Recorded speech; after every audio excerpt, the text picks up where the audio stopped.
Uma pessoa que eu tenho uma afinidade muito grande, tenho um respeito muito grande, tenho uma amizade, mesmo que ela não seja assim tão íntima, mas no momento que a gente se vê, a gente troca muitas informações, sei que me respeita muito, tanto quanto eu o respeito e desejo a ele felicidade. Ô, Celso, até pegando essa questão com o Dunga e daqui a pouco muitas semelhanças no trabalho de vocês, que são realmente dois treinadores que a gente vê trabalhando, que a gente vê que se especializam, que estudam, enfim.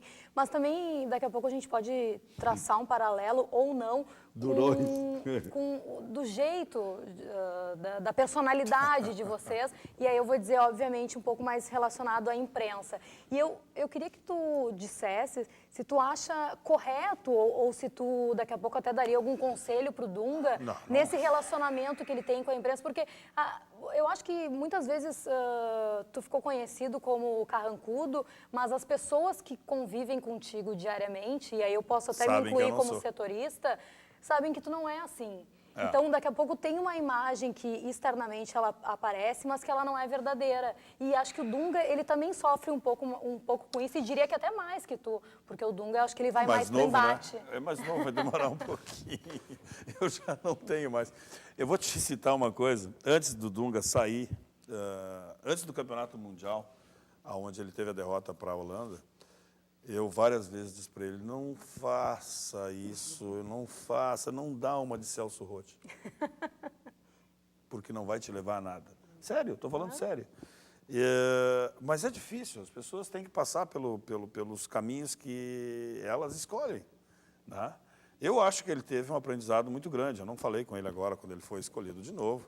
Ele não me procurou, já está em outro momento, já está maduro, já está com outro conhecimento. E a gente respeita isso. Agora, uma das coisas que a gente tem que aprender, e aprender logo, é saber trabalhar, conviver com os profissionais que estão do teu lado e que fazem parte do meu meio. Caso direto à imprensa. Eu cometi erros bárbaros no início de carreira. E reconheço isso. Hoje, por exemplo, passei na imprensa de Curitiba, tenho o maior respeito com as pessoas lá, me trataram muito bem e eu a elas. Então, é assim que as coisas são, porque nós precisamos um dos outros. Agora, a gente aprender, tem duas maneiras que a gente tem que aprender, né? Com a razão ou com a dor. Normalmente, o ser humano escolhe a dor. Né? E aí aprende mesmo. Fica marcado, mas aprende mesmo. E eu acho que isso é um rótulo que o Dunga tem que ter cuidado, sim, porque se o trabalho dele tem qualidade, eu não acompanho o trabalho dele, não pude, não vejo, mas se o trabalho dele tem qualidade, ele tem que melhorar isso também, porque faz parte do trabalho dele. O Dunga, eu acho que ele tem mais dificuldades de lidar com a imprensa que o Celso tinha. Eu acho que o Dunga se acha mais intelectual do que o Celso se achava. Mas aí é questão da experiência. Essa é ótima. Eu acho que ele é mais não que o Celso se desconfiado do que o achasse Celso. intelectual. O Celso não usava isso. O Dunga, às vezes, diz, porque eu também já tive do lado de vocês, porque eu já fiz isso, porque eu já fiz... O Celso nunca usou isso. Pouca gente sabe, por exemplo, que o Celso é professor de educação física, que fez curso, que se preparou para onde está. O Celso era o preparador do Filipão. O Celso não é um aventureiro. O Celso foi preparador físico do Filipão em 87. Lá se vão 30 anos. Quer dizer, então o Celso se preparou. Teve no mundo árabe, teve mil coisas na vida do Celso, até ele chegar no estrelato, né? Mas eu queria propor para o Celso, E nunca ele precisou usar isso. O Dunga parece que às vezes ele precisa usar justamente para dizer, não, peraí, vamos guardar os limites. Mas isso é maturidade, é afirmação, a gente tem que ter essa noção também. Eu acho que eu como conheço, talvez, né, um pouco mais o Dunga, a gente conviveu alguns momentos juntos, a gente sabe disso. A gente sabe que o profissional, quando começa, né, ele tem que ter algumas situações que ele tem que passar, tem que aprender. E aí acaba cometendo esses deslizes por afirmação, não por outra razão. Eu acompanhei 3 Copas do Mundo do Dunga, 90, 94, 98. Acompanhei a pauleira de 90, a recuperação de 94. Vitorioso como o aprimoramento de 98, onde ele tocava com... Vitorioso como jogador, só que treinador é diferente.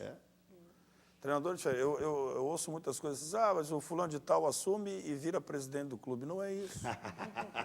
Não é isso. É que a gente já passou as coisas todas. Né? Então, a gente às vezes trabalha com... contratado também para isso, né? A gente às vezes trabalha com dirigentes que estão recém-chegando no clube e a gente está vendo que está indo para o lado errado. E aí começa a dar uma opinião sobre o assunto e sobre o outro assunto e sobre o outro assunto O que acontece com o ser humano? O ser humano é assim. Pô, mas você sabe tudo. Está mandando no clube. Aí sai, né? Quantas vezes já saiu aí? O fulano de tal não dá para trazer, por quê? Pô, assume tudo no clube e manda tudo.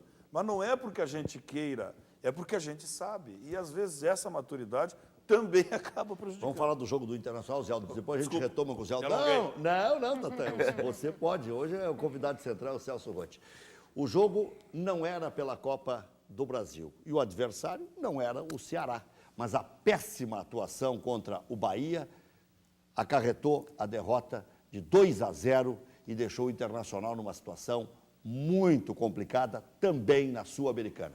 Vamos falando a respeito dessa derrota. Celso, viu o jogo, não? Não vi o jogo, mas eu acho assim, a CBF, desde o ano passado, tomou uma decisão interessante, né, para o futebol brasileiro, né? A CBF elegeu a Copa do Brasil mais importante que a Sul-Americana. Entendeu?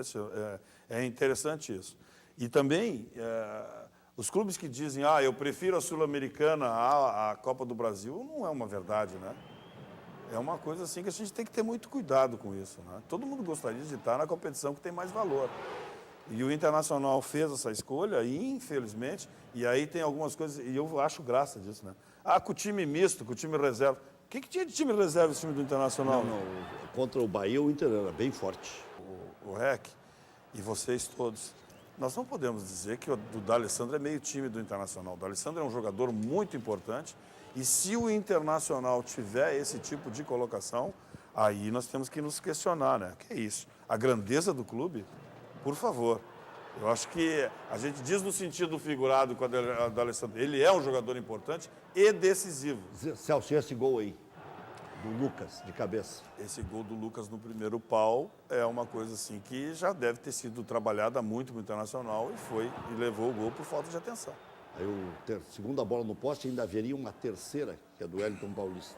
Eu não posso falar muito sobre o jogo, mas uma coisa é evidente. Aí, a bola saiu ou não saiu? Não saiu?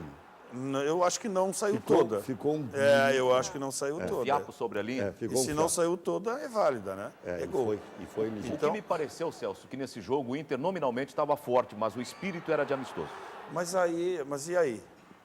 Aí se cobra assim, ó. Eu lembro o tempo de Internacional, depois que a gente ganhou a Libertadores, estava disputando o Campeonato Brasileiro, e a gente deixou e fez vários jogos com time misto, com time isso, com time aquilo. Eu fui criticado, porque tinha time para ganhar o Brasileirão, aquela coisa toda. Aí é que tá, são as coisas que acontecem no vestiário. O que a gente dá importância? Para a Copa do Brasil, não vamos disputar com o time principal. Para a Sul-Americana, não vamos disputar com o time principal. Aí perde, aí fica todo o questionamento sobre os profissionais. Eu acho, e vou dizer claramente, eu já tive tanto numa situação quanto noutra. O time de futebol, infelizmente, não tem o direito de escolher.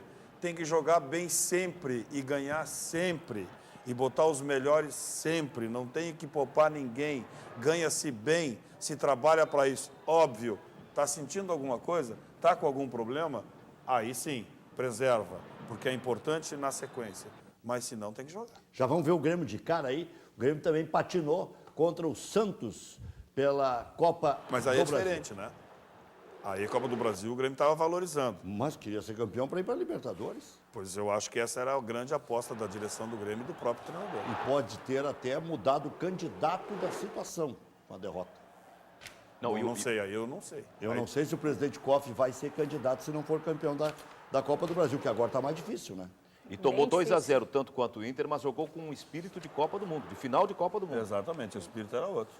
O Grêmio? Mas o Grêmio tem uma tradição na Vila, não tem? Jogou mais ou menos. Não, o jogo foi bom do Grêmio. O Grêmio tem uma tradição na Vila, não tem? Você quebrou isso aí com o gol do Itaqui. Tradição de perder, quer dizer. Não, tradição boa na Vila, não tem? Ganhou duas vezes. Não.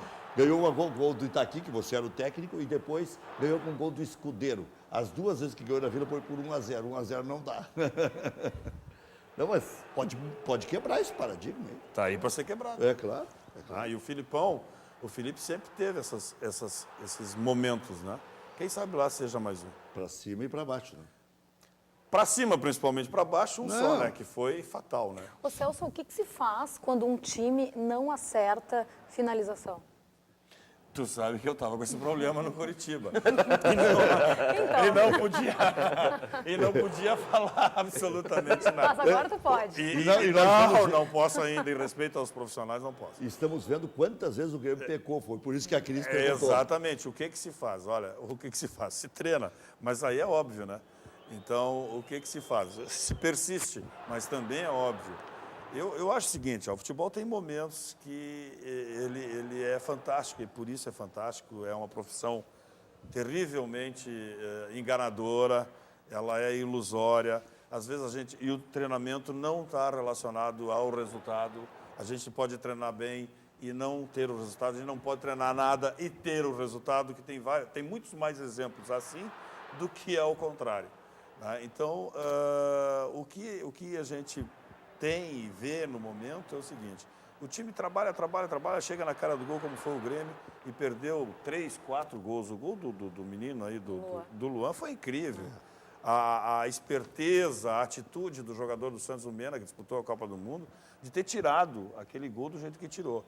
Então, é o momento do clube, é o momento. O Santos também está num momento ruim, o Oswaldo atravessa um momento ruim, veio aqui para tentar um empate, para perder de 1-0, vai levando 2-0 para a Vila Belmiro e depois de uma atuação, principalmente no primeiro tempo, de chances, né? Porque o segundo Grêmio também foi para cima do Santos, mas não teve as mesmas oportunidades.